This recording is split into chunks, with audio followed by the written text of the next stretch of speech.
Hello, my name is Voya and welcome to My Deep Guide. Well, in today's video, Ratta has sent me their new Heart of Metal 2 pen, which is supposed to be a much more improved pen on their original Heart of Metal pen, which was already really good. So I'm just really curious to see what they did with this one and how they may have improved it. So let's check that out. Well, here it is, the Heart of Metal 2 pen from Supernote for Supernote, sent to me kindly by Supernote as well. So this is not purchased by me, they have actually sent this to me, so that is nice. But as usual, they have no say in what I actually do here and say. So let's check it out and see what it brings to the table, what's different, and what's the point here? All right, so first on their website, what they are saying is that Heart of Metal Gen 2 is the most classic luxury digital pen ever.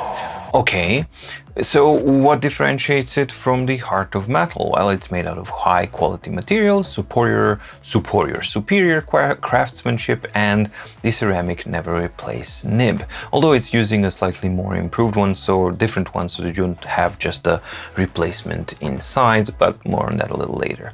So yeah, they're talking about that and putting an accent on the luxurious element and just the luxury component of this pen, which I think is kind of obvious considering that it is a very pricey one. So the one with the gold plating is around $89. Unfortunately, Samurai is not available anymore. The one I do have here is Azure Sky, and that's $75 US. So it is definitely a pricey one, but it's not the priciest thing that I've seen before. So it's definitely not $129 US that you get from the Remarkable 2 Marker Plus or anything like that. So in that context, having a luxury pen for $75, if that's what you're actually looking for, then it's something that definitely might be worth considering. Now, so yeah, they have standard ones, which is the one I have here. Then they have Rouge and Starry Night, which have 24 karat gold plating, if you're into that. And then you have the Samurai, which looks wonderful, but I couldn't really get it because it's, they didn't have it in stock, which has alloy plating throughout the body. However, all of them are made out of superior craftsmanship, and they are made out of brass and have a couple of improvements from before, such as that the cap now sits nicely on the back, and yeah, that's pretty much it as far as the improvements and changes go. So that's what they say about the pen. Now let's check it out on our end here. So here we have Heart of Metal 1 is the white pen, and this is the Heart of Metal 2. Seemingly they seem quite similar, but there are definitely differences. First and foremost, Heart of Metal 2 feels a little bit heavier, because I believe it is, and it feels a bit more chunkier, even though this one is also made out of metal. I've seen reports of some of the users having actually pens where the paint would start to peel. So that is one of the things supposedly that has been significantly improved with the superior craftsmanship that they've had on the Heart of Metal 2. Second of all, it's all made out of brass. I think this one was similar thing, but I'm not entirely sure. The open and close action is very satisfying on both. So the cap design is really good, but it's slightly more satisfying and nicer on the Heart of Metal 2. The other thing that has also been changed is how the clip actually looks like and works. So now it has the clip here, the addition of there. So on the Heart of Metal, it should work a little bit better than the previous version, so that you can't easily slip out because you have this little nib in the end as well. The other point as well that people complained about the Heart of Metal 1 pen was that they would put the cap on and it would write, and then it would just, kind of fall off, simply because it might have not been designed to actually fit on the end.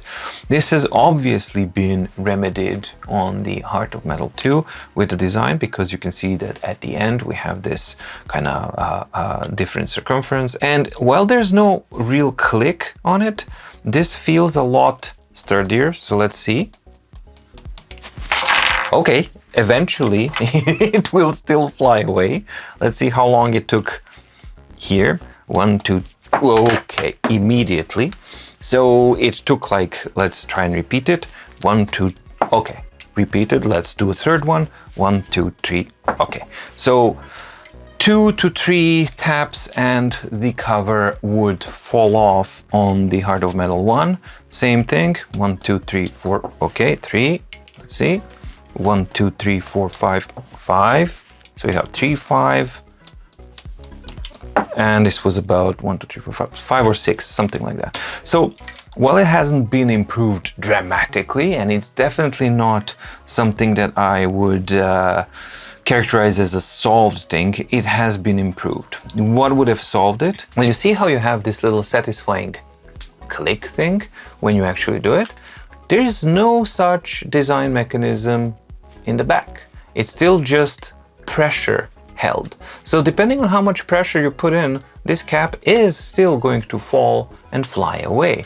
And being made out of solid brass and being quite heavy, that can actually fly all over the place and land into your screen or something like that, which definitely is not a good time.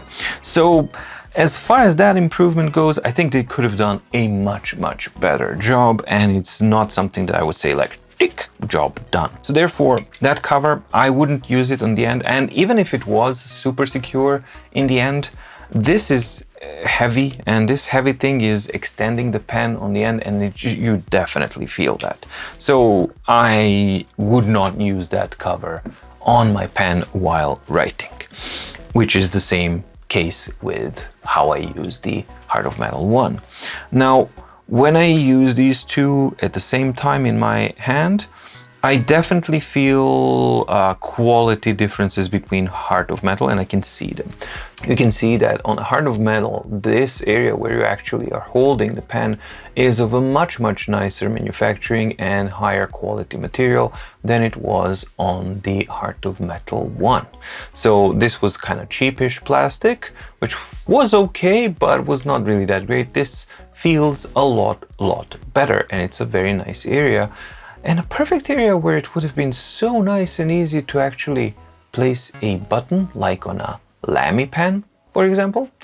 However, that's another missed opportunity here, because even though Supernote does have a 2-tap gesture for erasing, which will work for some people, will not work for some people. For me, for example, when I started playing guitar more and more, and I started reforming the calluses here, the conductivity of my fingers went dodo, and now the double tap thing doesn't almost work at all.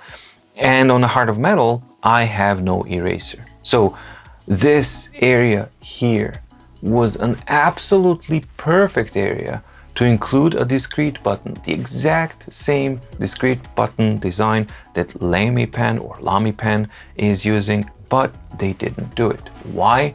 Have absolutely no idea, and I think that that's a really missed opportunity. So for kind of, you know, the most luxurious and awesome pen ever, yes, the luxury is there, but it's not exactly all encompassing, and it's not that perfect as it should have been, especially for Generation 2.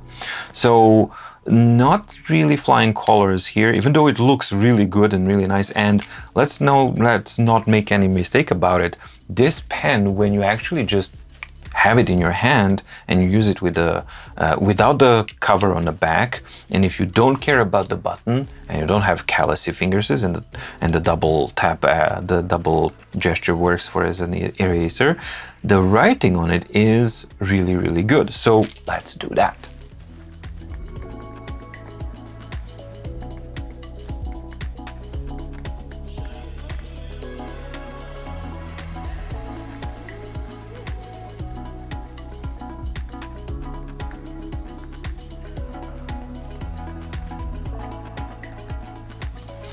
And I really do mean it. It feels absolutely fantastic to write with, and let's not muck about, this is a pen, so primarily you will write with it. Yes, the cover should have been better fitted so that it doesn't fly off and that it's balanced better.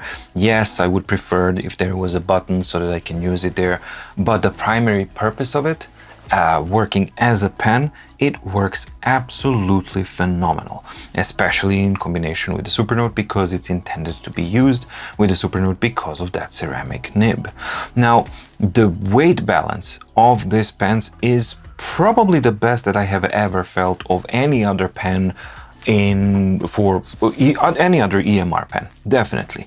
And it's definitely now kind of comparing with high-class luxury fountain pens. So the writing feel is, well, considering that you have the Supernote, so we're not going for paper-like, but we are going for more smoother type of experience. And one of the things that I always had, for example, with the original pen, which is nice, but it feels a little, there's some lightness to it, and it's just, it's bad of me to actually say, it's incorrect of me to say that it has that it's loose or something like that, but because of the weight distribution, the way the weight distribution is made, it never felt fully kind of rough, rigid, and really kind of in place. The Heart of Metal 1 does feel better than the default pen.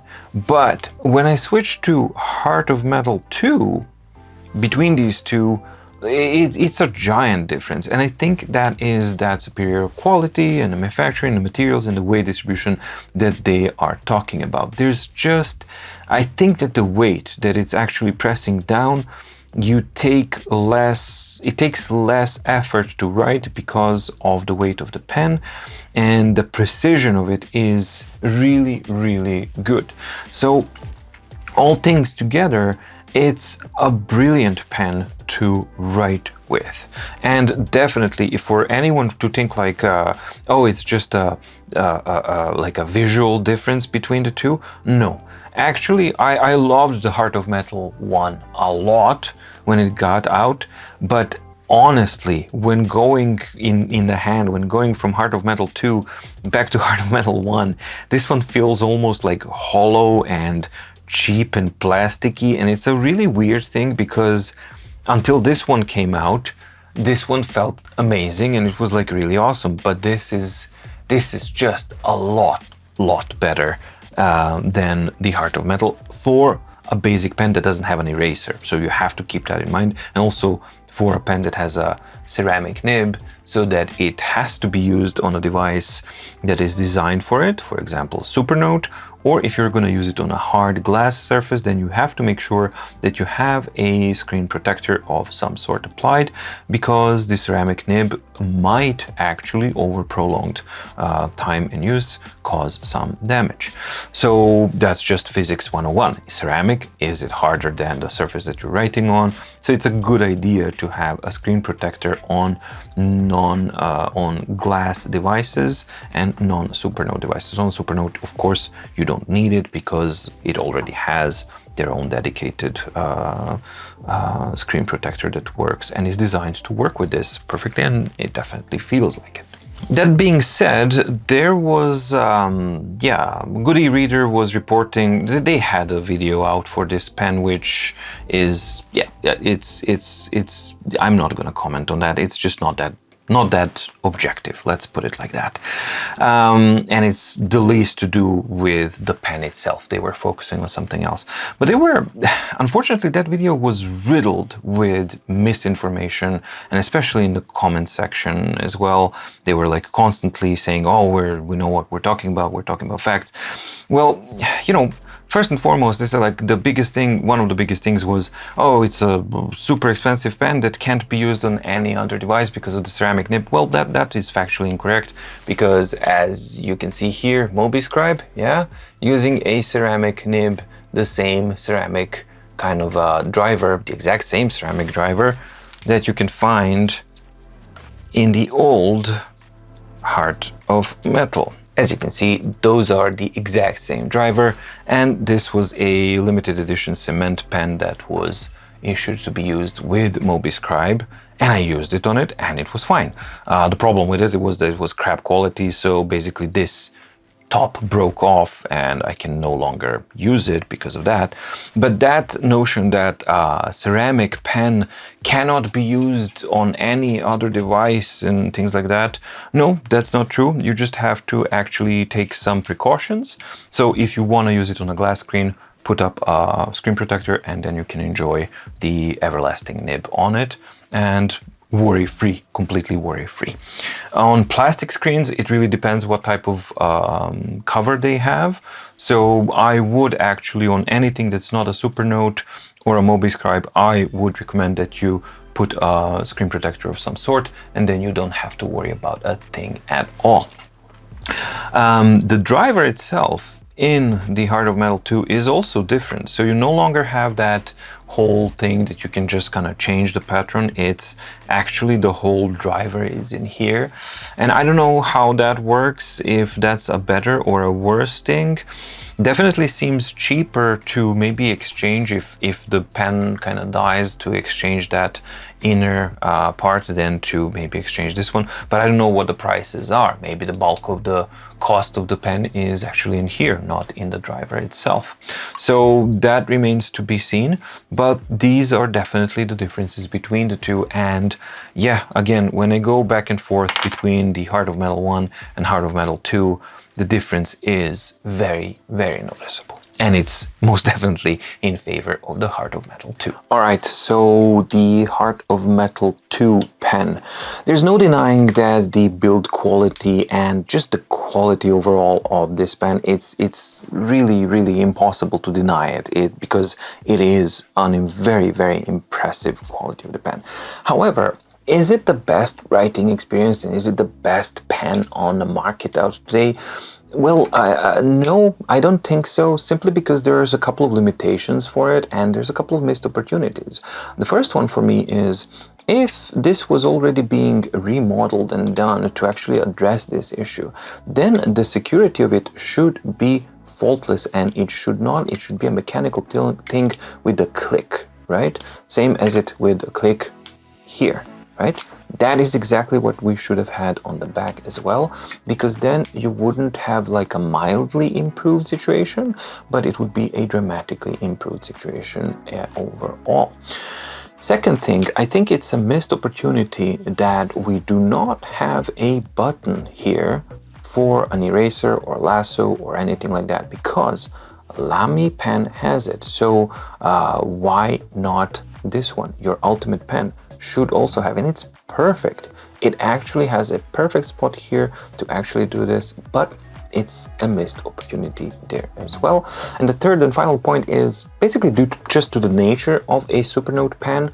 While it does have a ceramic everlasting nib, people should be aware of that you do need, and it's very, very advisable if you're gonna contemplate to use this pen on a different device other than the Supernote, you have to take into consideration that it's a very, very smart idea to put on a screen protector of some sort so that you can protect it, because this is a ceramic nib. Now, it's very, very nicely rounded and processed and things like that. It's not rough, but it's still ceramic, which is harder material, and when it actually rubs against plastic or something like that that's softer than the ceramic, it's just a matter of time when the damage is going to occur, not if the damage is going to occur. That being said, it is not true that you cannot use this pen on any other device. Of course you can. For example, MobiScribe was shipping a special cement pen for their Origin with the same exact ceramic nib, and I've been using it for a long time on that device and never any scratches or anything like that. Granted, I haven't used it thousands of hours, but it's dozens of hours and I haven't really noticed any scratches or any marks of any kind. That's not to say that they won't appear over time. So in that case, that's why the precaution of having a screen protector of some sort. It's just in case, just to be absolutely certain. Chances of having marks on Supernote are none because it's designed for this, so that's something that you have to keep in mind.